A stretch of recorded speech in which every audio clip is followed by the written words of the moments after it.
Somali British poet Morsan Shiré nailed it in her poem Home. Quote, "No one puts their children in a boat unless the water is safer than the land." It's so deep, yeah. And you know, it really makes me think about it. And I encourage you to think about your favorite place in your home. I mean, maybe it's getting to take a nap in your comfortable bed, or cook a delightful meal in your kitchen, or have a few moments alone in your bathroom. These are comforts that the majority of people in the world don't experience. That I think it's hard for Americans to understand the deprivation that most people live in, but it's pretty shocking and it's pretty remarkable. Whenever I traveled abroad, it never surprised me by how hard people lived and how dysfunctional other countries were. It just surprised me by how well run our country is. And I think that's something that we don't give ourselves credit enough for. Like, we've been doing a pretty good job for a really long time.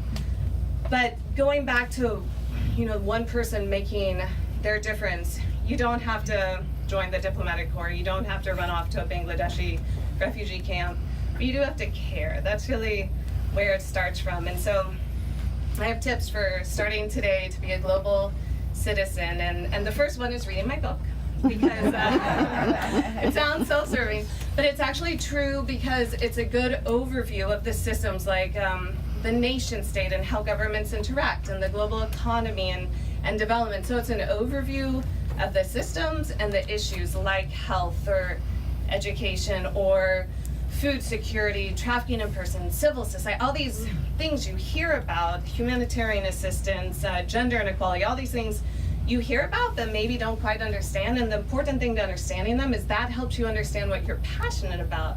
Because yeah, we all know it's important to care, but you have to know what resonates with you and what you really care about. And maybe it's female genital mutilation. Maybe it's independent media. Maybe it's climate justice. I mean, you just don't know until you understand a little bit better about what you really care about. So that's the first step. Second step, read the news. I know we've all been reading a lot about domestic news. Read about the international news in your favorite news source. I have some I recommend, but you know, the New York Times is an oldie but a goodie. You can even just read the titles. You don't actually have to read the articles, but it just gives you a sense of what's going on in the world. But also, when you start to be able to crosswalk the issues you understand you care about into real world events, so like atrocities, Rohingya, conflict resolution, Eritrea, Ethiopia, revolutions, Armenia. I mean, it is, it's out there, and you start to see it in world events, and you start to be able to connect these dots. But then take it one step further and think about a country you've always been curious about, like maybe it's Mozambique or Papua New Guinea or England even, and really track that country, because a lot of times international news only shows up in our news sources when something major happens or when it relates to America. So if you are interested in learning more about Guinea, then put it in your Google search, and whenever there's an article about it, it'll ping you, or the Google alert or something, it'll ping you and tell you about it. Or do your own online research, or better yet, travel there. Because I think a lot of people are intimidated to get on the plane, but if you guys all came here, then at some point, you had to be on a plane. And you know, you can go just as a tourist, or you can go as part of a volunteer organization and do some good while you're on the road. There are a lot of different ways to travel and see the world. But if you want to stay put, which I don't blame you, this is a beautiful place, also get involved locally. Like I said, our elected officials make tidal waves around the world. So vote, vote, vote, vote. I know you've been hearing that so much lately, but it's true. There's a direct connection from your vote to what happens in the rest of the world. So make sure that your representative actually is in line with your values, is going to put resources and attention to the policies that you agree about. Do your research, learn about your candidates, and then make sure to vote. And then also be an advocate. You can do that from your home. You can do it with a group of friends. You can volunteer at an advocacy organization, but be an advocate for the issues you care about. Write letters to your representative. These things actually have real life ramifications, which we've seen more now in the last year than ever before. And then volunteer, because a lot of the global issues that we see out there also affect America. So child malnutrition and poverty, refugee resettlement, trafficking in persons.